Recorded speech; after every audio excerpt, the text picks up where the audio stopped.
Hello and welcome back to Legal Risk Today. My name's Stephen Carras. Today I'm joined with Chris Kirkblythe, the CEO of LSB Legal. So far we've been discussing, among other things, the nature of the regulatory authority, the SRA, some of your personal views on the structure of the SRA and how they impact on solicitors, and of course how the public are affected also. Just before we brought the break, I mentioned that there has been an accusation brought against the SRA in the past that they are institutionally racist, something of course which they have denied outright. Earlier this year there was a report written by Professor Gus John claiming that black and minority ethnic solicitors are disproportionately represented among those investigated by the SRA and receive harsher sanctions when convicted, but that the regulator is not institutionally racist. What are your thoughts on that? Well, thank you for that question. I think the SRA has made great efforts to ensure that it is not institutionally racist. The inclusion and diversity work that the SRA has carried out is very commendable, and I think we have to give some credit where credit is due.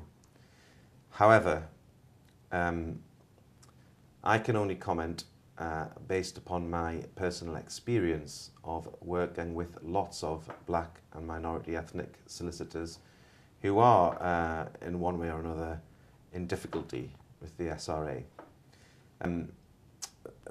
My experience in that field is fairly extensive. So it is just an opinion, but I think it's an opinion that has some weight and some validity. I don't agree with the conclusion of Professor Gus John, nor do I believe that he had the expertise or called upon the expertise to make that finding. He does not know how, at the grassroots level, the SRA operates. Racism is particularly pernicious and can be shown in very small decisions made by very junior individuals repeatedly and consistently based on their own personal prejudices. And I do still see the typical, stereotypical, stupid prejudices operating. You know, Pakistani solicitors get involved in fraudulent personal injury claims. Nigerian solicitors do mortgage fraud. Chinese solicitors are too close to triads. You know, stupid stereotypes like that. But they, in my opinion, are still influencing the behaviour of the SRA's employees on the ground. I see a marked difference in the way that, you know, a Pakistani personal injury solicitor in Luton being asked a question by the SRA, a straightforward, simple question, and giving an answer will probably not be believed.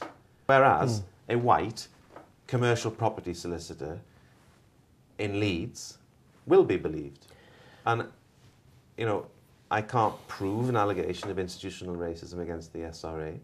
However, I remain extremely concerned at the way in which the SRA appears to consistently treat minority ethnic solicitors.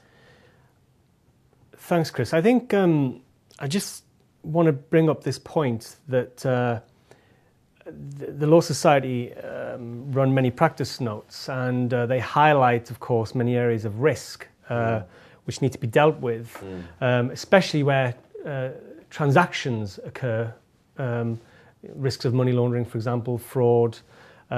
Surely then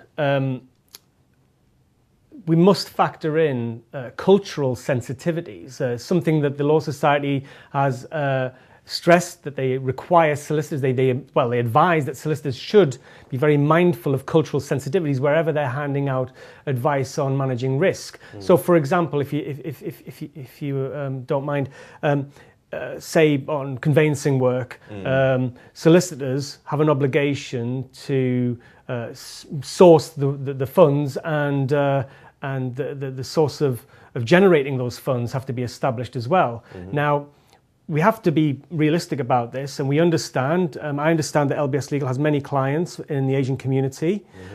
Some of your firms, as I understand it, have also stressed themselves some of the challenges posed when dealing with people from the Asian community in transactions where the funds may be obscured because they're coming in from multiple sources, including over in Pakistan or elsewhere.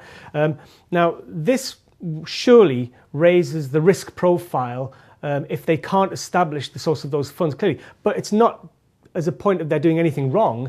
It's just a matter of the risk being greater, and therefore surely they're entitled to... I think we're going far too much detail. Surely they're entitled to... what I'm getting is the difference between cultural sensitivities and what you're saying is... no benefit in going down this line. Don't No. scrap that whole question. But what I'm thinking is that the SRA, right? The SRA are targeting ethnic minority firms because they generally deal with people who may be outside of the UK. Therefore, that more misconduct is committed by ethnic minority solicitors. Well, I think... Is that just nonsense? I think it's a reasonably widely held view, supported by no evidence whatsoever. I apologise if I'm old-fashioned, but I refuse to accept a proposition such as that without any evidence. Show me some evidence that Asian solicitors are fundamentally more dishonest than white solicitors, and I'll consider it. But that evidence is not out there. And in fact, in my own personal experience, there is no difference whatsoever. There is a small minority of dishonest solicitors, and they come from all ethnic, religious backgrounds. So no, I don't accept that any particular ethnic minority has a specific problem with integrity. What then do you think the future holds for the legal profession in the UK? I think the future is bright, and I think the future is bright for small law firms. One of the interesting developments in the wider economy is the huge growth in small businesses since 2008. Sadly, it has not been mirrored. That kind of entrepreneurial energy has not happened within the legal profession. The number of law firms during that period has actually reduced slightly, whereas the number of other businesses has increased, by vast percentages. We've got to ask ourselves why. Have lawyers suddenly become less entrepreneurial than the rest of society? I don't think so. I think there are significant barriers to entry for people who want to simply go it alone and give it a shot, and set up a legal practice. And the barriers are regulatory barriers, and they are very difficult to overcome. So what would you say to those solicitors then that have listened to what you said today and say, well, that's all well and good. I don't have the time. I don't have the resource. Do you know what? I'm just going to give it my best chance, cross my fingers, hope it all goes. And if something goes wrong, then maybe I'll give someone like LBS Legal a call. But until that happens, I'm not going to worry about it. I'm going to just, life goes on as usual. Well, it's not really a case of until something goes wrong. If you want to set up a legal firm, then you need to appreciate the various tools that a regulatory body has. Now, we've already talked about one tool, which is the ability to discipline and to monitor the profession. But they have another tool, and that is that they have to authorise new bodies. So if you want to set up a law firm, you don't just have to find a premises and buy a computer and put a plaque on the door.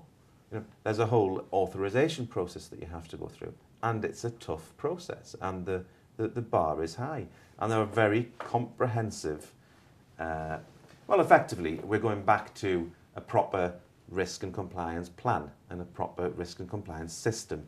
And before you're going to be authorised by the SRA, you need to put all that in place. Now, I believe that the intimidation around that has stopped literally thousands of solicitors from starting their own business. And I think that's bad for the country. I think it's bad for the profession. I think it's bad for clients. And I think it needs to be addressed. Now, in the interim, if individuals want to go it alone, then there are organisations like LBS Legal, and there are others, but I won't be telling you about those. These barriers are tough, but you can overcome them with a little bit of input and help and support and advice, and that's why our business and other businesses like ours exist. There is I think a tendency to maybe think, well, be afraid, be very afraid is the underlying theme here, and some people out there might think, well, of course that's going to benefit you, because clearly if we remind solicitors just how fragile they are under the current model regulation, that of course suits your agenda. So looking at it realistically, there are those out there who will say, well, yeah, of course you're going to say that. Yeah. That's the business that you're in. You're in the business of risk, and therefore you're going to tell solicitors that they're going to be in trouble unless they use your service. So okay, but is that really the case, or I completely take the point, and people like me and organisations like ours are guilty from time to time of laying it on a bit too thick and peddling fear. I hope I've done more than that today, and I hope there's been some positive comments. I still believe it's a great time to be a lawyer, crooked or otherwise. There are many thousands of law firms that have existed for a very long time, very successfully, without LBS Legal's support. But the fact remains, and I don't think it's an exaggeration to say that the regulatory burden is huge, and it's a massive challenge. And getting some outside help and support to ensure that you are compliant for most firms is a sensible investment, and often one which saves money rather than costs money. But I hope that I don't encourage people to be fearful. I encourage them to be prepared. Thank you. So, in summary, do you feel that risk and compliance businesses like yours, LBS Legal, genuinely are having an impact in supporting these firms? Are you really making an impact? I mean, does it make a difference? We have statistical data which shows that we do have an impact. It is a simple fact that clients of LBS Legal experience less hostility from the Solicitors Regulation Authority, have fewer claims on their insurance policies, and have fewer complaints about them made to the Legal Ombudsman. There is very clear statistical data that when it comes to running a risk and compliance programme within a law firm, we are better at that than most law firms. And we do it, and we achieve better outcomes. So I can quite confidently say that there is a role within the market for companies like ours, and I'm very happy about that. I love my job. Our team are very passionate about what we do, and we're very grateful to be involved with the legal profession. It's a great place to be, and we meet all sorts of wonderful and weird people, and we enjoy it, and we help them, and they tell us that we help them, and that's a nice feeling. Great. Thanks, Chris. Okay, we're going to go for another break now. Join us again in a few minutes, and we'll be back with Chris Kirkblythe, and we'll be finding a little bit more about Chris Kirkblythe himself. So see you in a few minutes.